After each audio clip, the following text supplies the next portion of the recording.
bow down and worship him. All of our worship, all of our glory, the glory belongs to him. We bow down, not only physically, but in our hearts. We bow down before the King of Kings and Lord of Lords, and we worship him. Well, good morning and welcome again to our Sunday morning virtual service here at Bible Way, or as we like to call it, The Way. We're so glad that you tuned in. We believe that God has something in store just for you. Let's go before the Lord. Father, we thank you. We bless you. We honor your presence in this place. We say, lead on, Holy Spirit, lead on, for we know not what to do or what to say unless you lead us. Have your way in this place today. I thank you right now, God, for your presence that's already here. Move, speak to us so clearly that we know that it is you that is speaking to us. I hide behind the cross that your glory may be revealed. We thank you for it. In Jesus' name, amen. The word of the Lord is in the book of Nehemiah. Nehemiah chapter number 4 and verse 1. Nehemiah chapter number 4 and verse 1. I'll start there and then we'll reference the fourth chapter. But Nehemiah chapter number 4, I'm reading out of the New Living Translation. It says, Sanballat was very angry when he learned that we were rebuilding the wall. He flew into a rage and mocked the Jews. He was angry that we were building the wall. One translation says he was greatly incensed, and therefore he ridiculed the Jews. I'm speaking from a subject this morning. Your destiny is hater-proof. Your destiny is hater-proof. Brothers and sisters, if we are going to be mature believers, there are, I believe, three realities that mature believers have to understand and embrace. Notice the caveat is, I didn't just say believers, but mature believers, because there is a difference between a regular believer and a mature believer. Part of the problem that we have in the body of Christ today is that we have more babies that are a part of the church than adults.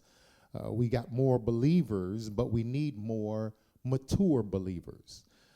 So there are three realities that a true mature believer must embrace and understand. The first one is that we are to avoid the arrogance of self. We are to avoid the arrogance of self. What is the arrogance of self? It is the belief that the ideology, that the understanding that everything revolves around you. Part of the problem that we have with some of the popular preaching on the prosperity is the fact that it propagates and put forth a message that is egocentric. It is self-centered, making the gospel all about what I can get and what I have. A bigger house, a bigger car, money in the bank. And what we end up doing is we end up prostituting the very gospel that Jesus died for. And make no mistake about it. Let me bring balance to what I'm saying. God wants us to prosper.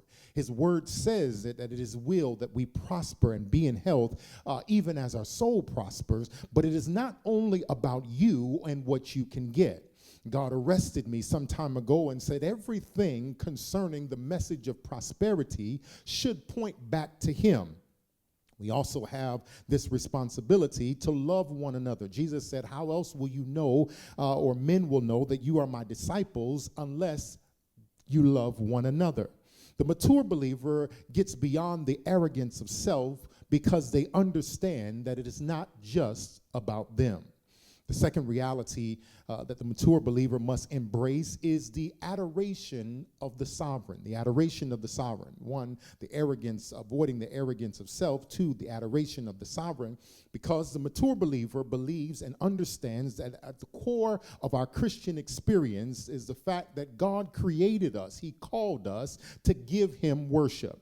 That is why the Bible says, out of the mouth of babes thou hast ordained praise. The Bible has declared declare that the Father is seeking people that are not just good people, that are not just good-looking people, people that are on the right side of the track, but the Father is seeking a particular type of person, and that is a person who is willing to worship him in spirit and in truth. That is why Paul says that we have to understand that we have to present our entire being as a living sacrifice, holy and acceptable unto the Lord. Why? Because that is your reasonable act of worship. Paul was saying that if you understand that this reality of your sense of purpose, that you were created for worship, God did not create you to feel good. He did not create you just so you can have fun, but he created you, and what he wants from you, most importantly, is worship. This worship and this notion of worship is so much bigger than what we do on Sunday mornings for 15 to 20 minutes in a worship service. Worship should be at the very center of everything that we do.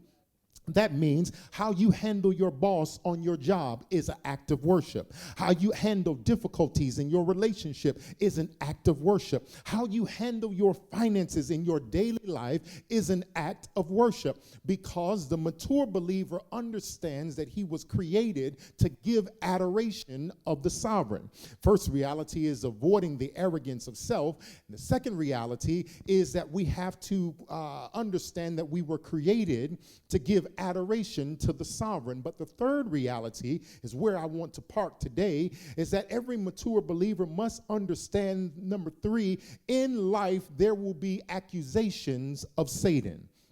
I know that everybody is saved and sanctified, and I know you believe in the power of God, and you may not believe the realness of your enemy called Satan, but Satan is a real threat to your life. Not only do you need to understand that Satan is a real threat to your life, but you have to understand that he has a real mission. As a matter of fact, Jesus encapsulated it in his mission statement in John chapter number 10. He said the purpose of Satan is threefold. He wants to steal, to kill, and to destroy. And you have to understand that that reality is what Satan exists to do. In modern terms, Satan exists to hate on you. What God is trying to do and what God is trying to do in your life, Satan has been designed to hate on you. That's why you see in Job, there is a heavenly dialogue between God and Satan. God is there and Satan is there, and he asks him, what are you doing? Satan, a matter of factly, says, you know exactly why I'm here. I'm rolling to and fro out of the earth, trying to find somebody that I can mess up and mess with. Not only does this happen in Job, but in Zechariah chapter number 3, once again, there is another dialogue that takes place between God and Satan. And the Bible declares in Zechariah chapter number 3 that Satan, and what he does is he's bringing accusations against Joshua. He's complaining to God. How can you favor Joshua? Look at all the dirt he's done. Look at all the mess ups he's had in his life. How can you bless him? And I want you to understand that Satan exists to be the chief hater in your life. He wants to mess up every plan and purpose that God has for you. He's not excited about what God is doing in your life. He's not enthralled about the good things that is getting ready to happen in your life.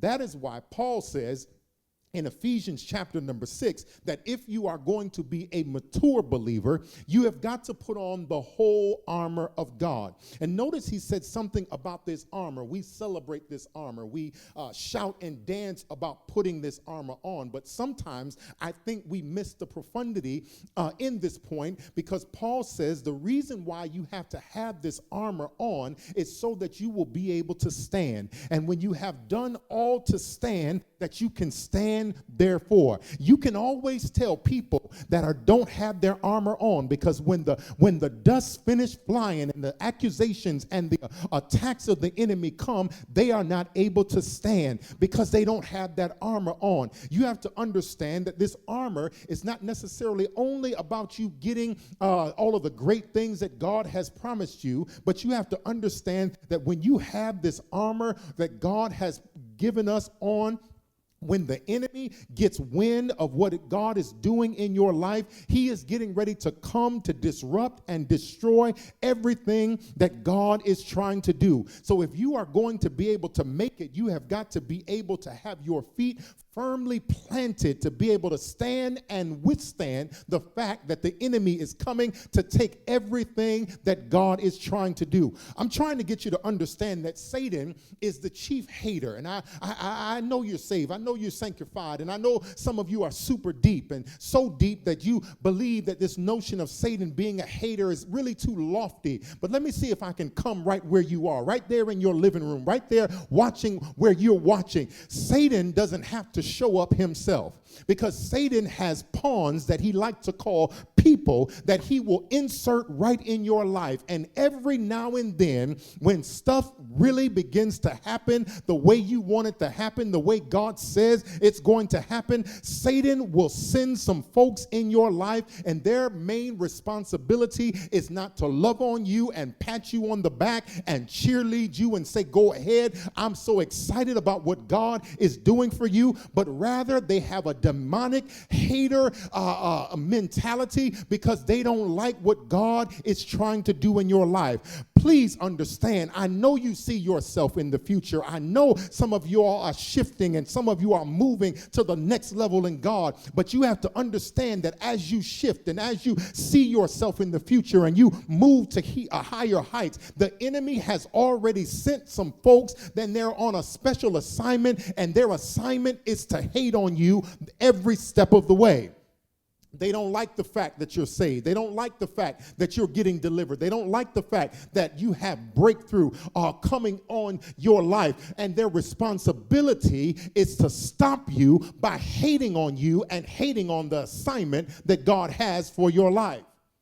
So therefore, I believe that in order to hater-proof your destiny, to hater-proof your destiny. I dare somebody to say that my destiny is hater-proof. My destiny is hater-proof. Put that down. My destiny is hater-proof. Because when you declare it, then you let the enemy know, I see what you're doing. Lest Satan should get the advantage over you, you are not ignorant of his devices, and you cannot be moved by their mockery. You cannot be moved by their mockery. Let me set the scene for you as we make this first incision in this text. Nehemiah is receiving a vision from God to go back to the city of David, the city of Zion, to rebuild the walls. This is post-Babylonian existence. This is after the children of Israel finally made it into the promised land, and they were disobedient, and God sent them into Babylonian captivity under Nebuchadnezzar. And he extended the period of time that they were there. But because they turned back to God, God allowed them to return to their homeland. But their homeland was destroyed. Nehemiah, this man who was the cupbearer to the king, had a desire in his heart to go back and rebuild the walls of Jerusalem. As he began to do this, pops up some demonic haters, some people in his life that God had allowed to come to show him the haters that were on his heels. Let me parenthetically insert this here. As you begin to do exactly what God has called you to do, you need to get prepared, because there's some folks that's going to come and hate on you. And the thing that is going forward, the thing that you are assigned to do, Nehemiah had marshaled the troops, and he had gotten the supplies, and he began to rebuild the wall. But the Bible says that Sanballat when he heard that he was building the wall, he became angry. He didn't just become angry, he became very angry. As a fact, the Bible says that he was very incensed. He's not just annoyed, he's not a little ticked off, but he is what is called stomping mad. He's angry to the point that he is beginning to speak against what God has allowed Nehemiah's heart to do. This man, Sanballat, he begins to go forth, and he gets his buddy. Sanballat is the governing official in Samaria, and his buddy Tobiah is an Amorite. And then this third party in this scenario is this man named Geshem.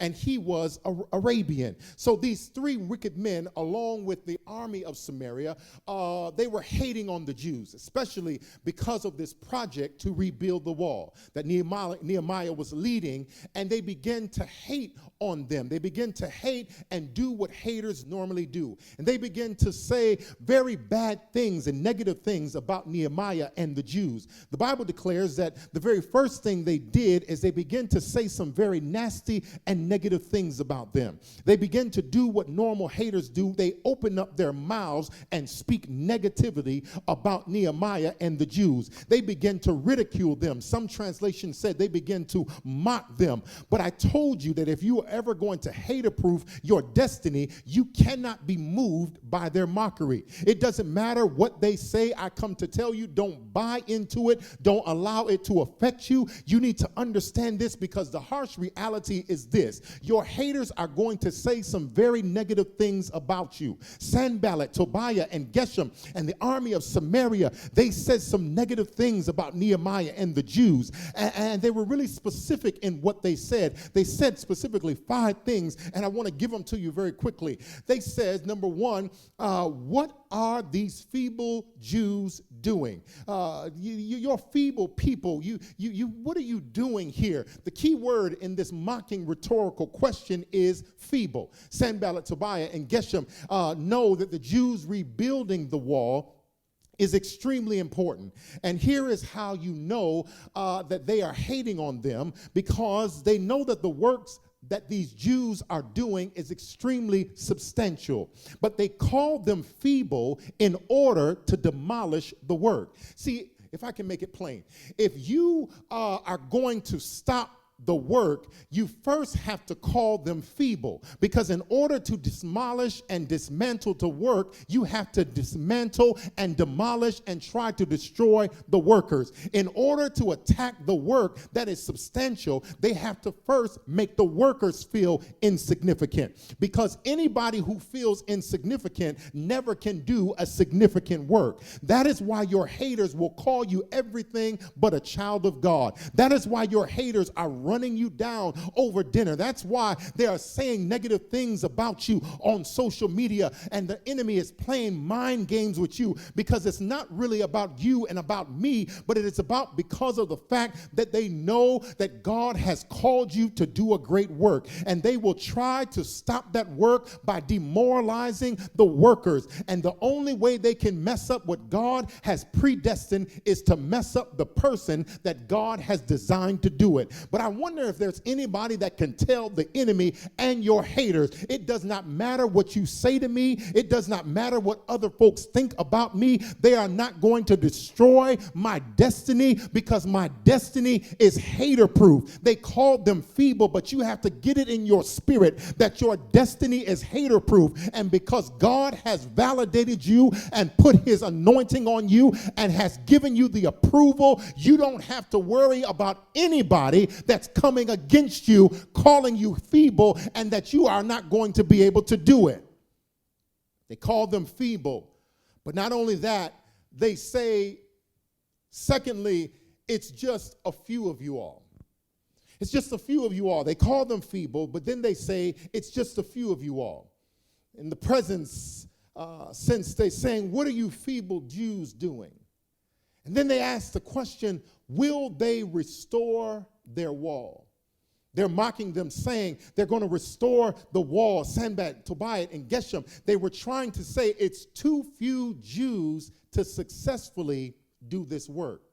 In order to understand this, you got to go back to chapter number 2, because in chapter number 2, you can understand it and put it in context when Sanballat comes to Nehemiah and asks him, what is it that you're doing? Are you rebelling against the king? He answers them by saying, the God of heaven will give us success. We, his servants, will start rebuilding. But as for you, you have no share in Jerusalem or any claim or his rights to it. What they were saying to them is they were ridiculing them and ridiculing Nehemiah and the Jews, and they rolled up on them and saying to them, y'all really need to know that y'all need our help to get something done. But you got to understand that is not what was really going on. What was really going on is they were trying to say, in order for y'all to get this done, you're going to have to get this done with my help. Y'all can't get nothing done without me. And Nehemiah says, no, we're fine. It doesn't matter. It's just a couple of us, but God's going to give us success. And I think it went right over their head, because they came right back in chapter 4 and they asked, will they rebuild the wall? They were saying this and asking this in kind of a condescending kind of way. These Jews are asking, they're asking these Jews, will they restore the wall? Because it is inherent in the statement that their belief is that Nehemiah and the Jews will never be successful without them. Sanballat and Tobiah and Geshem have such inflated egos and inflated idea about themselves that they really believe that it is impossible for Nehemiah and the Jews to be successful without their help. Can I tell you this, that one of the main reasons why some folks are hating on you is because they really want you to believe that you have to depend on them, and they want you to feel like that you can never make it without them, and they want you to believe that everything is going to fall to pieces because they didn't have anything to do with it, and they will superimpose themselves over God to make you believe that you cannot get anything or accomplish anything without them. But I am here on divine assignment to release somebody and let you know today that you don't need their acceptance or approval, that you don't need them to validate or verify who you are. You don't need them to sign off or sanction what God has purposed for your life. As a matter of fact, you need to get real specific and tell them that there is no more chains holding me. I thank God that I'm free. And you can begin to tell people goodbye. You can tell them deuces, adios, see you later, peace, whatever you have to say, but you let them know God is always going to make me successful, because me and God are a majority. That is why Vicki Winans said in her song, as long as I've got King Jesus, I don't need nobody else. And that's why you have to understand it's me and Jesus, and that's all I need. I don't have to wait for somebody else to tell me that they have approved what God has put on my life. They began to ridicule them, calling them feeble. They say that there's too few of them.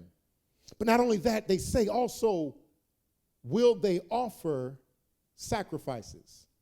This is a rhetorical question because it's a mocking kind of question. And what is at the core is they are criticizing their faith.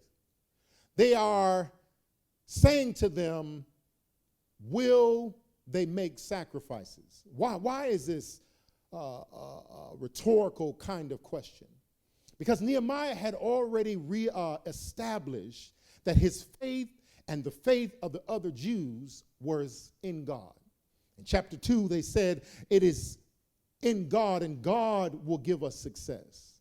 He said, we're not worried if you help us or not. The God that we serve is going to give us success. And what they were trying to do is they were trying to make them believe that they were crazy to believe that God was going to do anything for them. Isn't it funny how people will try to look their noses down at you and tell you about the God that you serve? You can't talk me out of God, the God that heals, because I've been healed too many times. You can't talk me out of the God that delivers, because I've been delivered by this God that I serve. They are basically trying to say you are crazy to believe that when you pray, the God that you serve is going to answer your prayer. You are crazy to believe that when you worship, God is going to move on your behalf. They were literally criticizing and hating on Nehemiah and the Jews because they had placed their faith in God. Here it is. As long as you continue to grow spiritually, I hate to tell you and be the bearer of bad news, but you will have people that will hate on your life because they don't understand the foundation of your faith. They won't understand your relationship in God. They won't understand because they can't understand it. Paul says it in 1 Corinthians chapter 1, verse 18, for the message of the cross is foolishness to those who are perishing, but to us who are being saved, it is the power of God. He says it's foolishness to those that are perishing, but those that are being saved, it's the power of God. You can't expect somebody without faith to understand your faith. Understand your faith is only going to be taking place by people that have the same kind of faith. You can't expect people that don't have a relationship with God to understand why you serve the God that you serve. Let me say this to you. Stop allowing their ignorance to affect your intelligence. Your intelligence on what you know about God. Your intelligence on how God has brought you through. I'm just trying to explain to them. Stop trying to explain. It's a waste of time. You need to make up in your mind and tell them, oh, yeah, you still serving God, still going to church. Yeah, it's a saved thing. You wouldn't understand it. I'm just going to pray, but I got to go. I'm not going to sit here and allow you to destroy my faith. They may call you crazy, but let them call you crazy. By faith, just accept the fact that by his stripes, you're already healed. They may call you crazy, but accept through faith that you're the lender and not the borrower.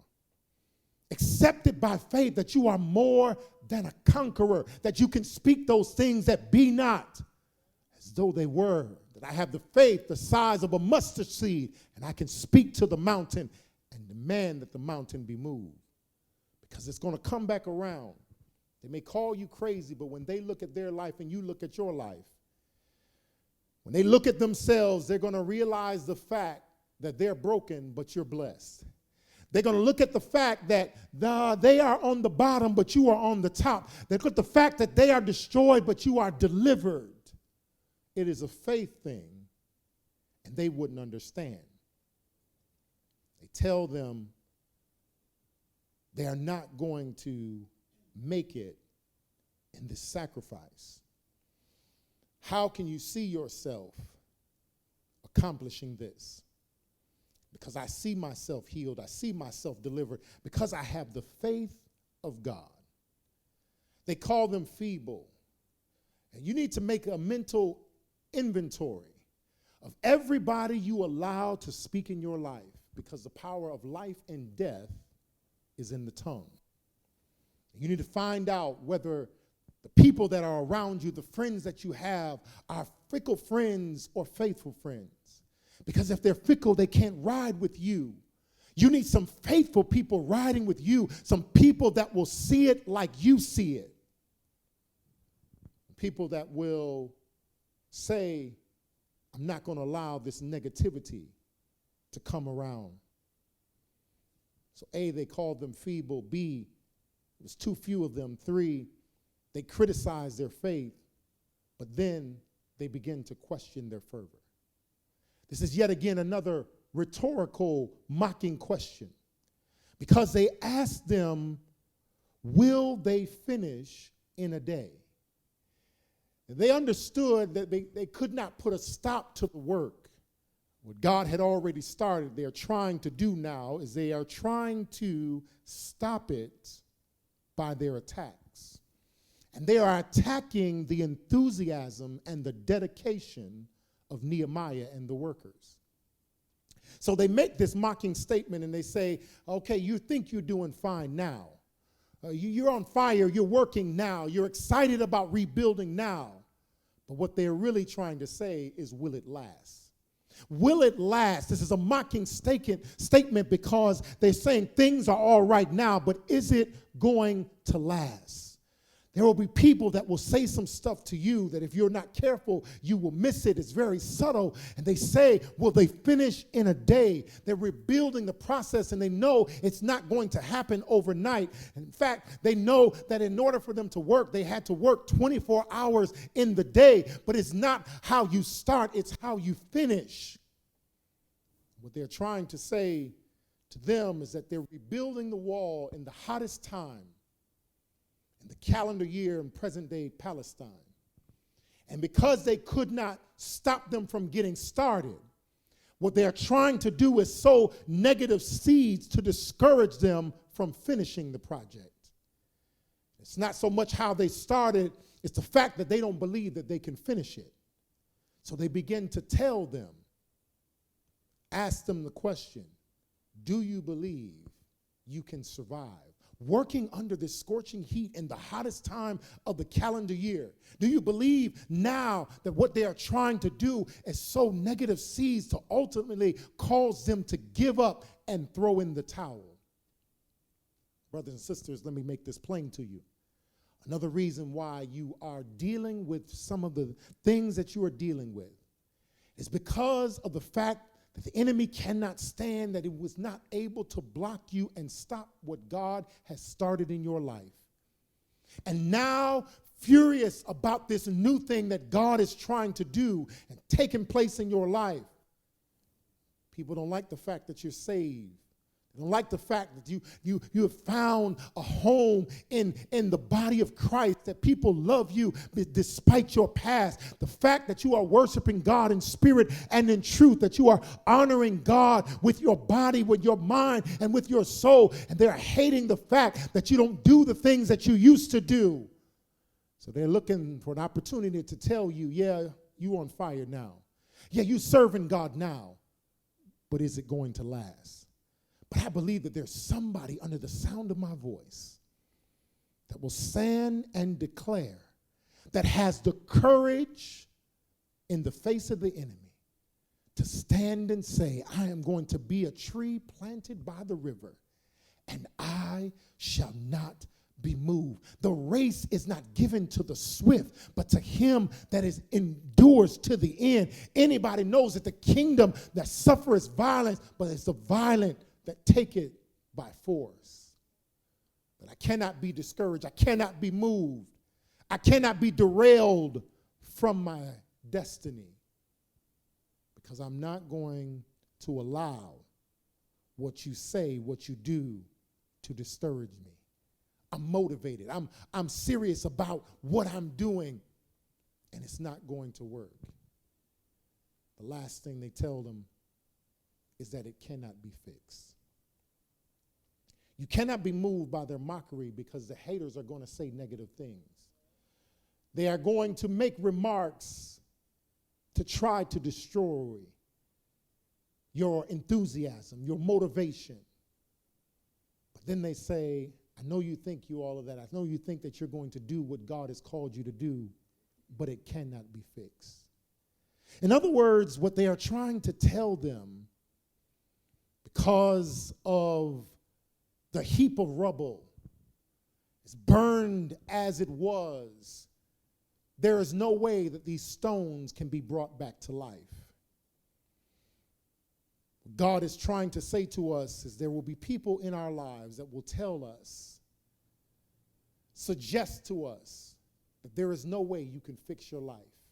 There is no way that God can use you after all that you have done, that you will never rebuild your future, that you will never come out to be who God called you to be. They will try to get you to think you've been burned too much to be used in your future.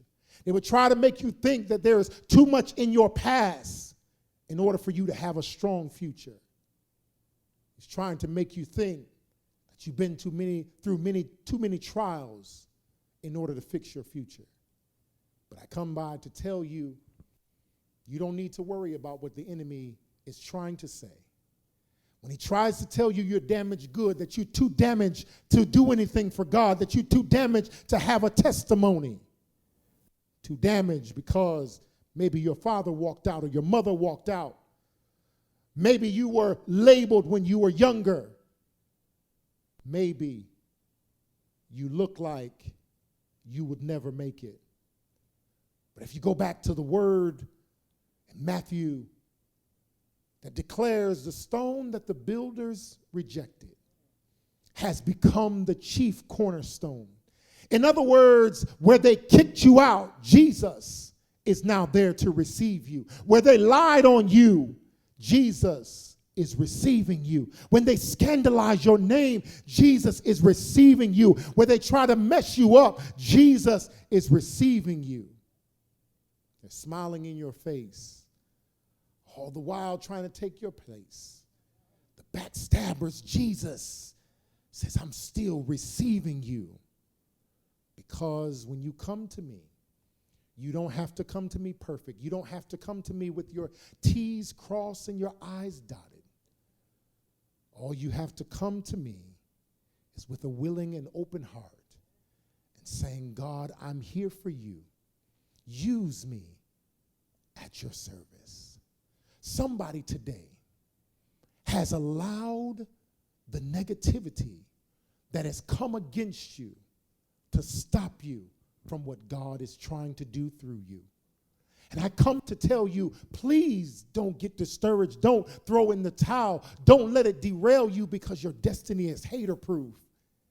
And everything the enemy has set against you will come to naught if you remain planted in the Word of God. Remain planted in what God has promised.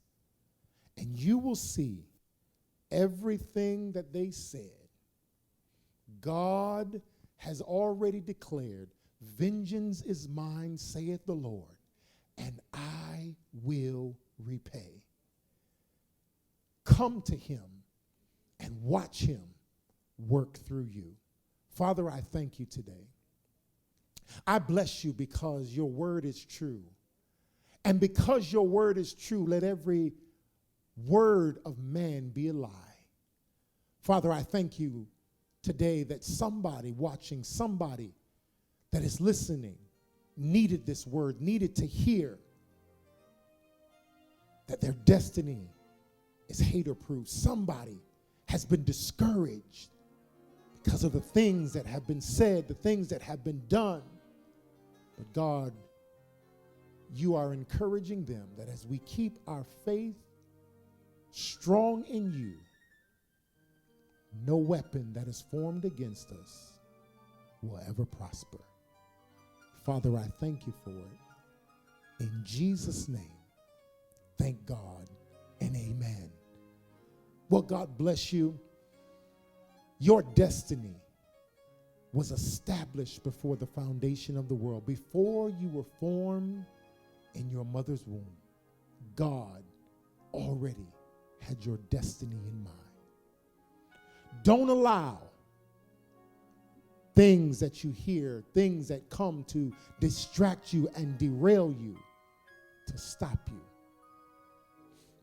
Go forth knowing that God can and he will use you just like he said he would. We're so blessed by each and every one of you that is in our online community that support us. Our covenant members here that support faithfully every week with your tithes and offering. We could not do this without you. And we are so blessed that you would consider sowing. All across the screen, you can see multiple ways that you can give. Allow God to work through you, sowing that seed, because every seed produces after its own kind.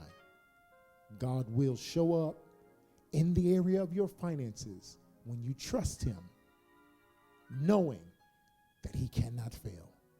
Until next week, God bless you. We love you. Thank God for you. God bless.